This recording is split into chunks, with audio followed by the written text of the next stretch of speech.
আসসালামু আলাইকুম, আমি সাইদ আব্দুল্লাহ। আশা করি সবাই ভালো আছেন।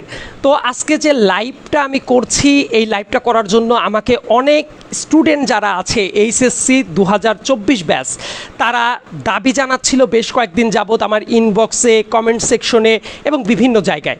ইতোমধ্যে তাদের এই দাবিটা নিয়ে তারা কিন্তু দেশের মূলধারার গণমাধ্যম যেগুলো আছে সেই টেলিভিশন ব্রিফিং করেছে আরও, এবং বিভিন্ন জায়গায় তারা কথাবার্তাও বলেছে, স্মারকলিপিও তারা দিয়েছে।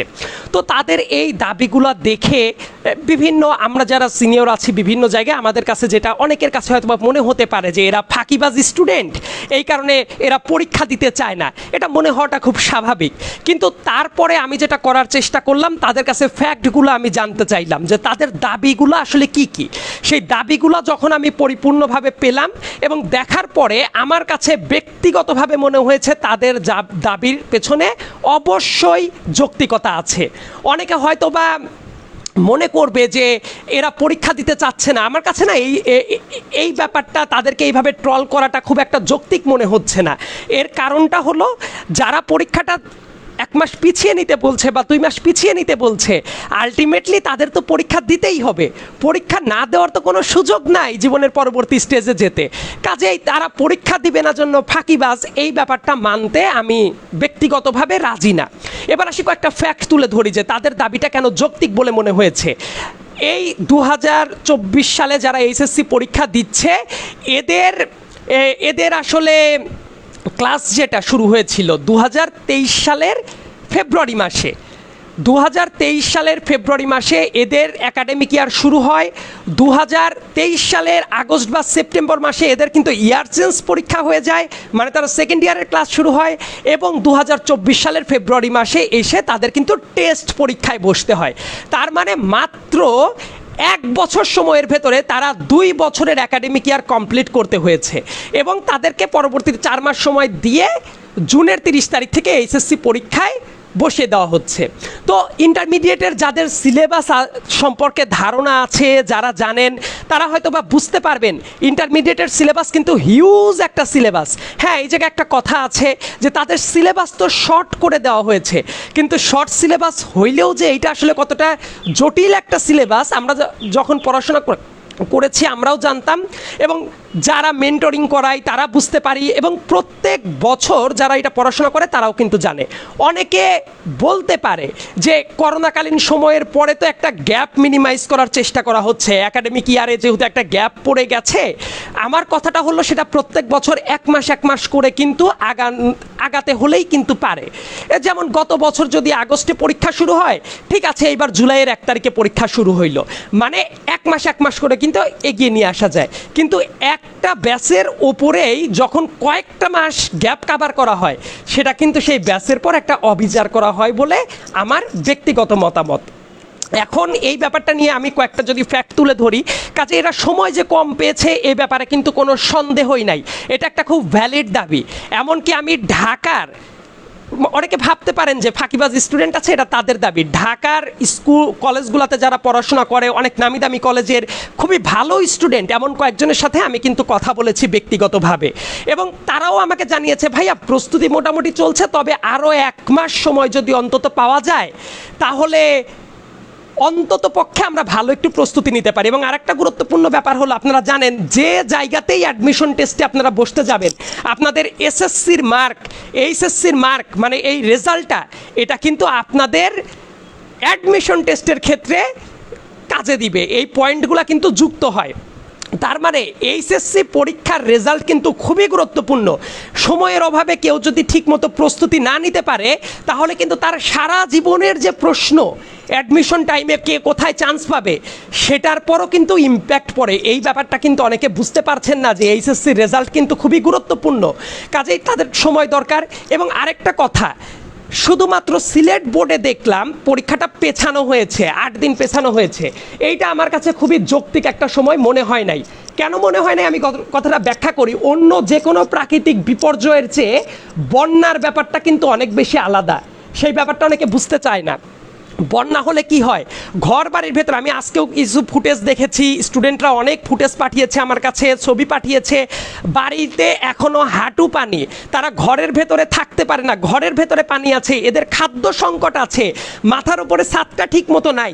তাইলে এই স্টুডেন্টগুলা পড়াশোনাটা করবে কোথায়? পানি যদি নেমেও যায়, অনেকে মনে করছেন পানি নেমে গেলেই তো সমস্যা শেষ, আমি এটা বিশ্বাস করি না। বন্যার ব্যাপারটা হলো এই ধরনের একটা ক্রাইসিস, পানিটা নেমে যাওয়ার পরেও তাদের এমন হতে পারে যে বইপত্র ভিজে গেছে, তাদের তোষক নাই, লেপ নাই, বালিশ নেই, তারা আসলে কোথায় থাকবে, কোথায় শুইবে, কোথায় গুছিয়ে নিতেও অন্তত একটা মাসের সময় দরকার হয়। এটা কিন্তু শুধুমাত্র 7 দিন বা 8 দিনের কোনো ফ্যাক্ট না। আর বন্যা কি শুধু সিলেট বিভাগে হয়েছে? সিলেট বোর্ডে না হয় পরীক্ষাটা পেছালো, আমি তো দেখলাম যে আরও কয়েকটা জেলা সিলেট বিভাগের বাইরে সেসব জায়গাতেও বন্যা হয়েছে, তাহলে তারা কি করবে? এবং অ্যাডমিশনের দুনিয়ায় আর একটা গুরুত্বপূর্ণ ব্যাপার হলো, গত বছর চট্টগ্রাম বোর্ডে পরীক্ষা পিছিয়ে নেওয়া হয়েছিল। চট্টগ্রাম বোর্ডের স্টুডেন্টরা কি অ্যাডমিশন টাইমে অন্য বোর্ডের চেয়ে বেশি সময় পেয়েছে? অনেকে বুঝতে পারেন না যে অ্যাডমিশন টাইমের ক্ষেত্রে 10 দিন 15 দিন কি ডিফারেন্স ক্রিয়েট করে। অ্যাডমিশন টাইমে 10 দিন 15 দিন তো দূরে থাক, 3 থেকে 4 দিন সময়টাও অনেক অনেক পার্থক্য ক্রিয়েট করতে পারে। যেহেতু দীর্ঘদিন যাবত আমি অ্যাডমিশন মেন্টরিং করাই ব্যক্তিগতভাবে ঢাকা বিশ্ববিদ্যালয়ের জন্য, আমি জানি এই সময় স্টুডেন্টরা যেমন সাইকোলজিক্যাল প্রেশারে থাকে, নতুন এই স্টুডেন্ট যারা আছে অল্প বয়স, এদের তো সাইকোলজিক্যাল প্রেশারটাও কিন্তু সবার বিচার বিবেচনায় নেওয়া উচিত বলে আমার ব্যক্তিগত অভিমত। এবং আপনারা ওই যে শিক্ষা বোর্ডের মানে 8 দিন পেছানো তো যৌক্তিকই না সিলেট বোর্ডের জন্য, এবং অন্যান্য বোর্ডের জন্য বিচার বিবেচনা করা উচিত, কারণ এরা টাইমটা কিন্তু ওভারঅল কম পেয়েছে। হ্যাঁ, গত বছর যে টাইম পেয়েছে তার চেয়ে 1 মাস এগিয়ে নিয়ে আসা হোক, সেটা হলেও তো জুলাই মাসে পরীক্ষা হলে ক্ষতিটা কি? আর একাডেমিক গ্যাপ যাতে না হয় সেক্ষেত্রে বড় একটা প্রবলেম কিন্তু সলভ এইভাবে হতে পারে, রেজাল্ট দেওয়ার যে সময়টা থাকে সেই সময়টা একটু তো শিক্ষা বোর্ড যদি উইথ ডিউ ডিলিজেন্স পদক্ষেপ নেয় সেই সময়টা তো কমিয়ে আনতে পারে। আবার আর একটা ফ্যাক্টর আমি আপনাদেরকে বিবেচনা করতে বলি, এই বছর এই এইচএসসি 2023 ব্যাচ তারা অ্যাডমিশন টেস্ট দিয়ে যারা বিভিন্ন বিশ্ববিদ্যালয়ে চান্স পেয়ে ক্লাস শুরু করবে, আমি যদি ঢাকা বিশ্ববিদ্যালয়ের কথা যদি বলি, ক্লাস শুরু হবে 1 জুলাই থেকে, মানে আজ অবধি ক্লাস শুরু হয় নাই। অন্তত ওই ব্যাচটা তো আরও একটা বছর তাদের একাডেমিক ইয়ার বিশ্ববিদ্যালয়ে কাটাইতে হবে, রাইট? তারপরে তো নতুন ব্যাচ আসবে। তো তাহলে আমরা এদেরকে যদি জুনের 30 তারিখ থেকে পরীক্ষা না বসিয়ে আরও একটা মাস যদি সময় যদি এরা পেতো, আলটিমেটলি কি কোনো ক্ষতি হতো?